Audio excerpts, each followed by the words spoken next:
بار بار عمرہ کی سعادت حاصل کرنے کے لیے مجرب عمل۔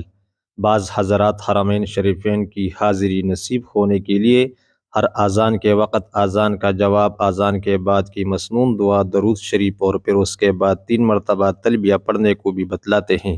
یہ بھی مجربات میں سے ہے، اس کا اہتمام بھی کر لے۔ تلبیہ درج ذیل ہے: لبیک اللہم لبیک، لبیک لا شریک لک لبیک، ان الحمد والنعمت لک والملک لا شریک لک، فقط واللہ اعلم۔ ماخذ دارالفتاء جامعۃ العلوم الاسلامیہ بنوری ٹاؤن۔ فتویٰ نمبر آپ دیکھ رہے ہیں، تاریخ اجرا بھی آپ دیکھ رہے ہیں، اور اس کے ساتھ ساتھ یہ کلمات بھی پڑھیں: رضیت باللہ ربا وبالاسلام دینا وبمحمد صلی اللہ علیہ وسلم رسول و نبیہ۔ اذان کا جواب دوسری کلپ میں ہے، لنک ڈسکرپشن میں موجود ہے، ادھر سے ملاحظہ کر سکتے ہیں۔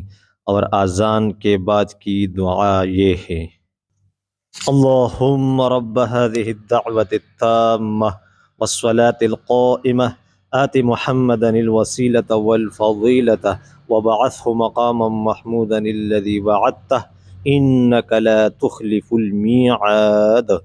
اگر کلپ پسند آئے تو اسے لائک کر دیجئے، دوستوں کے ساتھ شیئر کریں۔ چینل پر نئے ہو تو میرا چینل ضرور سبسکرائب کریں۔ السلام علیکم ورحمۃ اللہ وبرکاتہ۔